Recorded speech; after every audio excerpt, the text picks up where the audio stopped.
Menyadari bahwa dia telah merelakan masa depannya sudah direnggut oleh Jaka, Vivi pun diliputi perasaan bersalah dan penyesalan yang mendalam. Dia merasa telah mengkhianati kepercayaan yang selama ini diberikan oleh ibunya, Susanti, serta kekasihnya, J.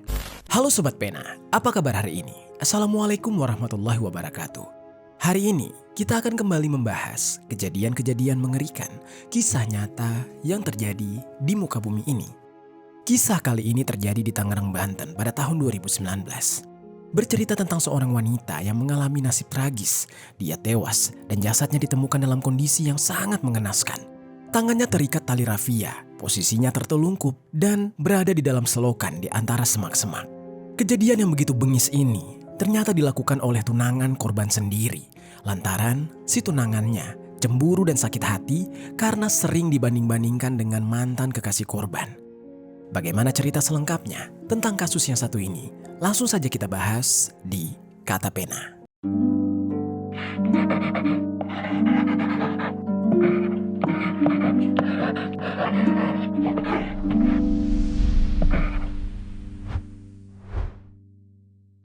Warga desa Babat, kecamatan Legok, Tangerang Selatan, digegerkan dengan penemuan wanita dalam kondisi mengenaskan. Sebelum kita mulai ke ceritanya, jangan lupa untuk subscribe channel ini dan bagikan video ini ke teman-teman kalian.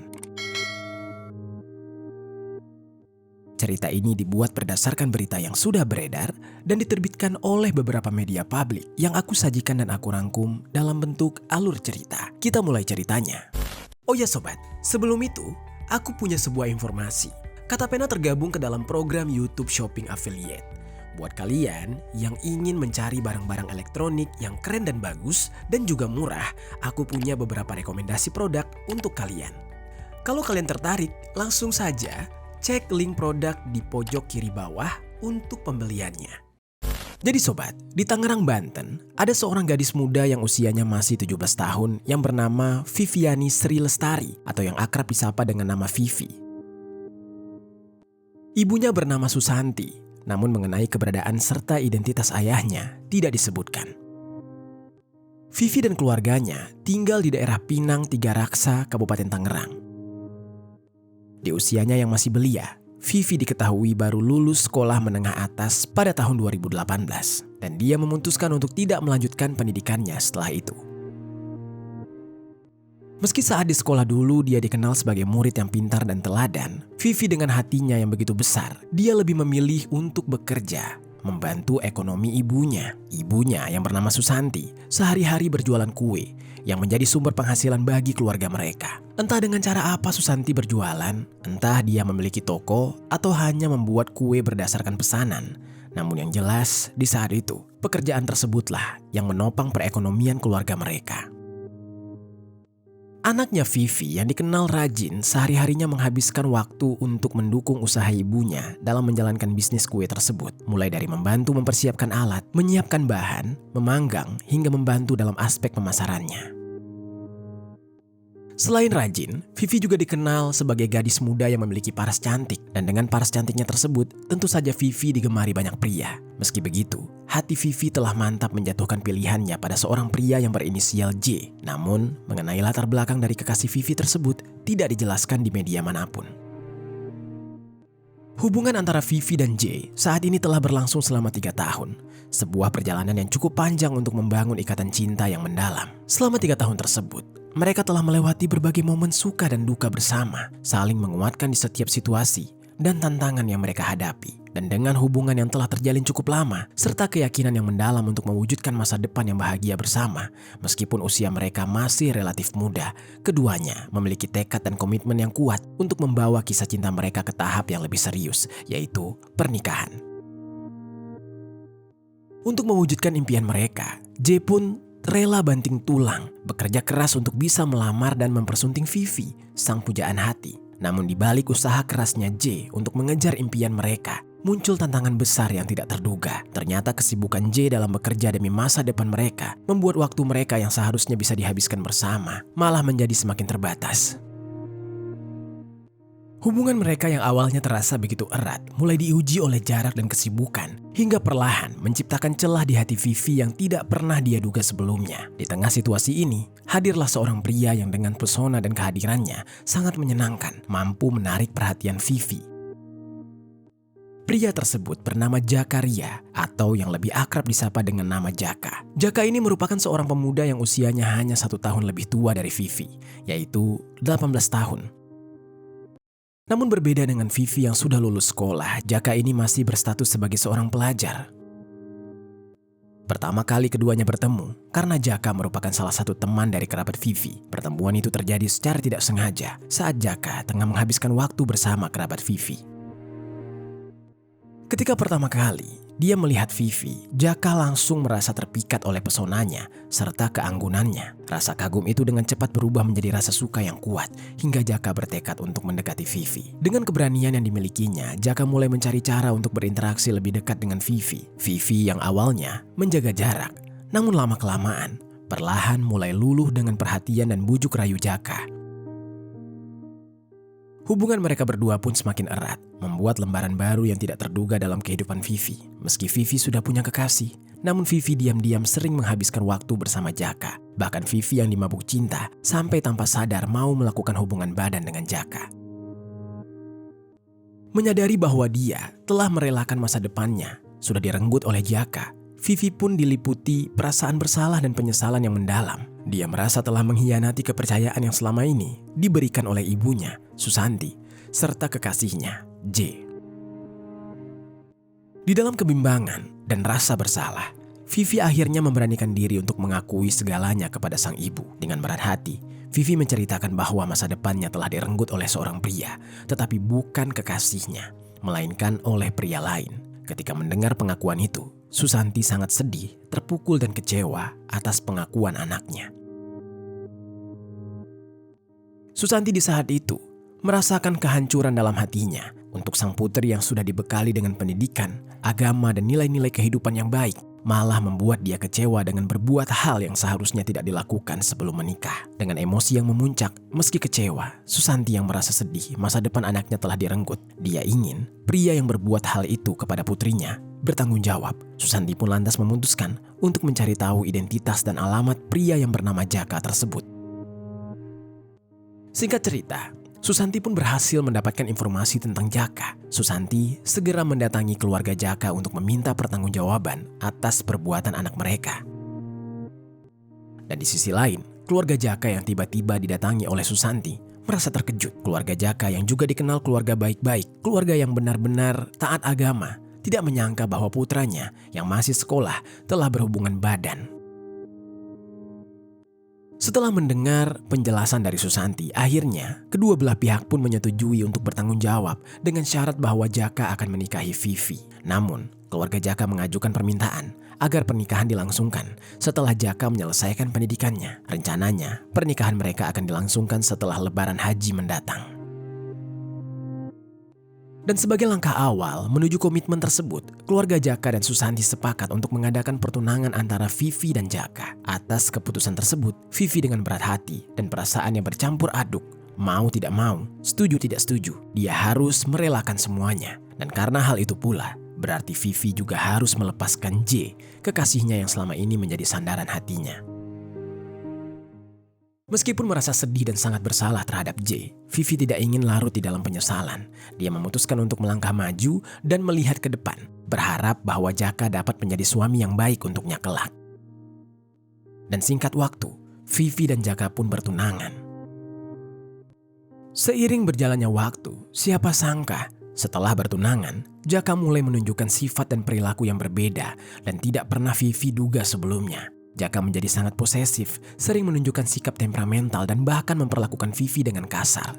Hal ini ternyata membuat Vivi merasa sangat tidak nyaman dan seiring berjalannya waktu, semakin tidak menyukai perilaku Jaka. Setiap kali dia membayangkan harus menjalani hidup bersama Jaka sebagai seorang istri, Vivi diliputi keraguan yang semakin besar. Dan di dalam kebimbangannya, Vivi kembali menjalin komunikasi dengan mantan kekasihnya, yaitu J. Dan di saat itu J menyambut dengan hangat. Dia masih mencintai Vivi dengan tulus. Begitu pula dengan Vivi yang masih memiliki perasaan mendalam kepada J. Keduanya mulai diam-diam bertemu lagi untuk berbagi cerita. dan Vivi kerap mencurahkan isi hatinya kepada J. Dan J dengan sabar memberikan dukungan serta mencoba untuk membantu Vivi mencari solusi atas masalahnya. Singkat cerita, pertemuan antara Vivi dan J yang awalnya berjalan lancar tanpa hambatan, ternyata akhirnya menemui masalah besar.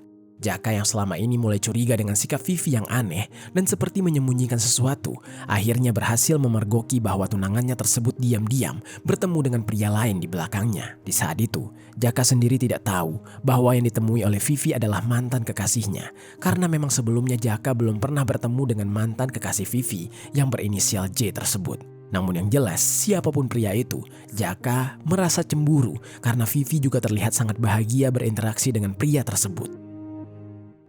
Akibat dari rasa cemburunya yang kian memuncak, Jaka memutuskan untuk menemui Vivi di rumahnya pada hari Selasa tanggal 21 Mei tahun 2019. Pertemuan mereka di saat itu pun menjadi ajang pelampiasan amarah dari Jaka terhadap Vivi. Jaka di saat itu berkata, "Aku lihat kamu sama cowok lain ya, siapa cowok itu?" Kurang lebih begitulah tanya Jaka kepada Vivi di tengah emosinya. Vivi yang mendengar pertanyaan Jaka seketika panik. Ternyata Jaka sudah melihat dia bertemu dengan J. Meskipun begitu, Vivi yang merasa sikap Jaka selama ini membuat muak, kemudian menjelaskan dengan jujur dan juga ikut melampiaskan emosinya kepada Jaka. Lalu dia berkata, "Itu mantan aku. Kenapa? Masalah?" Kurang lebih begitu kata Vivi yang langsung disahuti oleh Jaka dengan emosinya. "Ya masalah dong, kamu itu tunangan aku. Berani-beraninya kamu deket sama cowok lain." Dan Vivi yang kesal di saat itu menanggapi lagi dengan berkata, "Aku tuh capek ya sama kamu. Kamu itu gak kayak mantan aku. Mantan aku tuh baik, gak pernah kasar sama aku. Beda sama kamu, kasar." Ketika mendengar Vivi membanding-bandingkannya dengan sang mantan, hal itu membuat Jaka benar-benar merasa emosi dan terus menimpali perkataan Vivi. Begitupun sebaliknya, Vivi terus menimpali perkataan Jaka hingga keduanya pun terlibat di dalam pertengkaran hebat. Dan sejak saat itu, hubungan Vivi dan Jaka yang sudah memburuk menjadi semakin buruk. Setiap pertemuan mereka lebih sering diwarnai oleh pertengkaran. Hingga puncaknya, pada hari Jumat tanggal 21 Juni tahun 2019, mereka berdua pun memutuskan untuk bertemu, yang niat awalnya adalah ingin menghabiskan waktu bersama dan menghilangkan ketegangan di antara keduanya. Di saat itu, mereka mencoba untuk bersabar satu sama lain. Sekitar pukul 11.30 siang, di saat itu keduanya masih dalam perjalanan menggunakan mobil milik ayahnya Jaka, berjenis Honda CR-V. Namun jauh dari harapan mereka, sampai saja belum, tapi mereka malah sudah kembali terlibat cekcok, pertengkaran di tengah perjalanan. Vivi yang merasa kesal dengan Jaka yang selalu mengekangnya, sehingga kembali membanding-bandingkan Jaka dengan mantan kekasihnya. Dia berkata, "Kamu bisa gak sih kayak mantan aku yang gak ngelarang-larang aku?" Kurang lebih begitulah kata Vivi di tengah emosinya.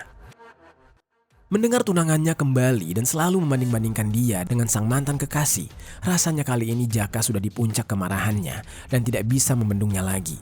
Begitupun dengan Vivi yang tidak kuat dengan sikap Jaka dan rasanya ingin sekali mengakhiri hubungan mereka. Dan di tengah rasa emosinya, Vivi pun memukul Jaka sebagai pelampiasan rasa frustasinya. Jaka yang di saat itu tersulut emosi dan rasa sakit hati karena Vivi memukulnya. Kemudian dia jadi membalas pukulan Vivi. Seketika, perdebatan mereka berubah menjadi kekerasan fisik. Dengan amarah yang tidak terbendung, Jaka akhirnya kehilangan kendali. Dia menghentikan mobilnya di sebuah kawasan sepi di Kecamatan Tiga Raksa, Kabupaten Tangerang, Banten. Setelah itu, Jaka yang penuh emosi keluar dari mobil lewat pintu sisi kanan, kemudian berjalan ke sisi tempat duduk Vivi dan membuka pintu tersebut dan langsung menyerang Vivi dengan membabi buta. Dalam luapan emosinya, Jaka mencekik Vivi sekuat tenaga. Vivi di saat itu berusaha melawan dengan melepaskan tangan Jaka dari lehernya sambil berusaha berteriak minta tolong, tapi tenaganya tidak cukup kuat untuk menghentikan Jaka. Suaranya pun tidak bisa keluar karena begitu kuatnya Jaka mencekiknya. Semakin lama, Jaka pun semakin menguatkan cekikannya hingga perlahan tubuh Vivi melemah dan wajahnya mulai membiru, tanda bahwa oksigen tidak lagi mengalir ke dalam tubuhnya. Dan hingga akhirnya, nafas Vivi pun benar-benar terhenti dan Vivi seketika meninggal dunia dalam cekikan dari Jaka. Setelah menyadari bahwa tunangannya tersebut telah tewas, Jaka tiba-tiba panik. Dia dilanda kebingungan dan penyesalan. Dan dalam kepanikannya itu, dia kembali ke kursi kemudinya dan melajukan mobilnya tanpa arah. Sambil merenung, memikirkan apa yang harus dia lakukan terhadap jasad tunangannya ini. Rasa takut dan tekanan membuat pikirannya kacau. Dalam kebingungan, Jaka memutuskan untuk berhenti di sebuah pasar di daerah tersebut. Di sana, dia terfikir untuk membeli tali rafia seharga Rp2.000 dengan niat untuk mengikat jasad Vivi. Setelah kembali ke mobil, Jaka menggunakan tali rafia tersebut untuk mengikat bagian kaki, tangan, serta leher Vivi. Dan tak hanya itu, diliputi rasa takut jika Vivi tiba-tiba sadar kembali. Jaka yang semakin tenggelam dalam kegelapan pikirannya, dia mencoba kembali mencekik Vivi dengan sekuat tenaga, memastikan Vivi benar-benar sudah tidak bernyawa. Setelah itu, Jaka pun melajukan mobilnya lagi. Kali ini Jaka mencari lokasi yang sepi dengan rencana ingin membuang jasad Vivi. Jaka pun terus mengemudi hingga pada sekitar pukul 2 siang. Jaka tiba di sebuah kawasan semak-semak yang cukup terpencil di daerah Legok, tepatnya di Jalan Ranca Ieu, Desa Babat. Jaka pun di saat itu melihat ke sekelilingnya. Setelah dia rasa aman dan sepi, Jaka menghentikan mobilnya. Jaka merasa tempat ini akan cocok untuk membuang jasad tunangannya. Dan dia pun kemudian keluar dari mobil lalu mengeluarkan jasad Vivi. Dan dengan tenang, dia membuang jasad Vivi di sebuah selokan di area semak-semak tersebut. Jaka yang semakin diselimuti rasa takut dan panik, kemudian langsung kabur, meninggalkan jasad Vivi begitu saja tergeletak di dalam selokan. Jaka di saat itu kabur kembali ke rumahnya, dan setelah kejadian tersebut, Jaka berusaha menyembunyikan semua jejak keterlibatannya. Agar tidak dicurigai, Jaka pun mencoba bersikap tenang dan berpura-pura seolah-olah tidak ada yang terjadi. Jaka menjalani aktivitas hidupnya sehari-hari seperti biasa, sembari menyimpan rahasia gelap yang sebenarnya kerap menghantuinya. Lalu sobat, tidak lama setelah kejadian itu, suasana di daerah Legok, tepatnya di Jalan Ranca Ieu, Desa Babat, tiba-tiba berubah menjadi mencekam ketika seorang warga yang tengah melintas menggunakan sepeda motor menemukan sesuatu yang sangat mengerikan. Saat dia melewati area semak-semak di pinggir jalan, pandangannya tertuju pada sesuatu yang tidak biasa yang berada di dalam selokan. Karena penasaran, dia mencoba mendekat dan dia pun dikejutkan dengan penampakan jasad seorang wanita dalam kondisi yang sangat mengenaskan. Tubuh jasad tersebut posisinya terlungkup dan terikat tali rafia di beberapa bagian tubuhnya. Warga yang diliputi ketakutan terkejut spontan berteriak, meminta bantuan, dan suara teriakannya menarik perhatian orang-orang di sekitar. Hal itu pun membuat beberapa warga lain segera datang untuk melihat apa yang terjadi. Dan orang-orang pun mulai berkerumunan melihat lokasi kejadian. Beberapa warga mencoba memastikan apa yang sebenarnya mereka lihat, sementara yang lain segera menghubungi pihak berwenang untuk melaporkan penemuan jasad tersebut. Dalam sekejap, suasana di kawasan yang biasanya sepi itu berubah menjadi penuh dengan rasa cemas dan duka. Setelah menerima laporan dari warga, pihak kepolisian juga bergerak cepat menuju lokasi dan segera melakukan olah TKP. Polisi di saat itu mengamankan bukti-bukti yang mungkin bisa membantu proses penyelidikan dan mendokumentasikan setiap sudut area tersebut. Setelah itu, jasad wanita yang ditemukan dalam kondisi mengenaskan itu segera dievakuasi ke rumah sakit untuk menjalani proses otopsi. Dan dari hasil otopsi, ada luka lecet di bagian wajah, leher, dan bagian belakang atau punggung. Dan diketahui bahwa korban meninggal dunia akibat cekikan yang ada di leher yang mengakibatkan adanya patahan tulang di leher. Lalu sementara itu, di lokasi kejadian, polisi masih melakukan pemeriksaan. Polisi meminta keterangan dari warga sekitar, mencoba mencari tahu apakah ada yang mengenal atau mengetahui identitas korban. Namun ternyata tidak ada satupun warga yang merasa mengenali jasad tersebut. Dan hal ini membuat proses identifikasi menjadi lebih rumit. Untuk mengatasi kendala tersebut, pihak kepolisian memutuskan untuk membuat ilustrasi wajah korban berdasarkan kondisi fisik jasad yang masih dapat dikenali. Ilustrasi itu kemudian disebarluaskan kepada masyarakat sekitar dan warga sekitar pun membantu dengan menyebarkannya ke media sosial dengan harapan ada yang mengenali korban atau ada yang memberikan petunjuk. Penyebaran ilustrasi tersebut akhirnya menjangkau lebih banyak orang, termasuk sampai ke telinga Susanti, ibu dari Vivi. Di saat itu, Susanti merasa khawatir dan dihantui firasat buruk. Dia memutuskan untuk segera memastikan kabar tersebut dengan mendatangi kantor polisi. Di saat itu dia mulai cemas karena anaknya tidak ada kabar. Dan sesampainya dia di kantor polisi, dia pun diperlihatkan ilustrasi wajah tersebut dan barang-barang milik korban yang ditemukan, serta deskripsi kondisi korban. Di saat itulah hati Susanti seketika remuk. Dia mengenali bahwa jasad yang ditemukan itu adalah putrinya, Vivi. Rasa sedih tidak mampu dia pendam. Duka yang mendalam meliputi Susanti saat dia menerima kenyataan pahit bahwa anaknya yang selama ini dia rawat dengan penuh kasih sayang ditemukan meninggal dunia dengan cara yang begitu tragis. Setelah Susanti mengenali identitas dari jasad tersebut, polisi melakukan pemeriksaan mendalam dengan meminta keterangan dari keluarga serta orang terdekat, termasuk juga dengan tunangan dari Vivi, yaitu Jaka. Saat dimintai keterangan, Jaka berpura-pura tidak terlibat. Dia bersandiwara, seolah menangisi kepergian tunangannya. Dia mengaku saat kejadian, dia tengah memancing. Namun sobat, dari hasil otopsi, di kuku Vivi ditemukan adanya serpihan kulit yang berhasil diidentifikasi. Ternyata itu adalah kulit Jaka. Dan penemuan ini menjadi bukti kuat yang mengarah pada kecurigaan bahwa sebelum Vivi dieksekusi, dia sempat cekcok terlebih dahulu dengan si pemilik kulit yang ada di kukunya, yaitu Jaka. Dan tanpa melakukan perlawanan, Jaka pun berhasil diamankan oleh pihak kepolisian untuk diperiksa. Saat dimintai keterangan, awalnya Jaka terus-menerus mengelak dan bersikeras bahwa dia tidak bersalah. Namun setelah didesak oleh pihak kepolisian serta adanya bukti yang kuat, Jaka akhirnya menyerah. Dengan penyesalan, Jaka mengakui perbuatannya. Kepada polisi, Jaka mengaku dia sampai tega menghabisi nyawa kekasihnya karena merasa sakit hati, selalu dibanding-bandingkan dengan mantan dari tunangannya itu, yang membuat dia spontan melakukan tindakan kasar yang berujung fatal. Dan atas perbuatannya, Jaka harus menerima konsekuensi hukum. Meski dia masih pelajar, namun polisi menilai bahwa usia Jaka sudah cukup dewasa dan pantas menerima konsekuensi hukum. Jaka pun dijerat dengan pasal 84 ayat 4 Undang-Undang Nomor 35 Tahun 2014 tentang Perlindungan Anak dan atau pasal 340 KUHP dan atau pasal 338 KUHP dan atau pasal 351 ayat 3 KUHP dengan ancaman hukuman seumur hidup. Sementara itu, jasad Vivi yang sebelumnya telah selesai diperiksa, lalu dikembalikan kepada pihak keluarganya untuk dimakamkan secara layak di tempat pemakaman umum setempat. Suasana duka menyelimuti prosesi pemakaman yang diiringi tangisan pilu pihak keluarga yang tidak mampu menyembunyikan kesedihan mereka. Terutama Susanti, ibu dari Vivi, yang terlihat begitu terpukul dan hancur hatinya saat mengantar putrinya tercinta ke tempat peristirahatan terakhir.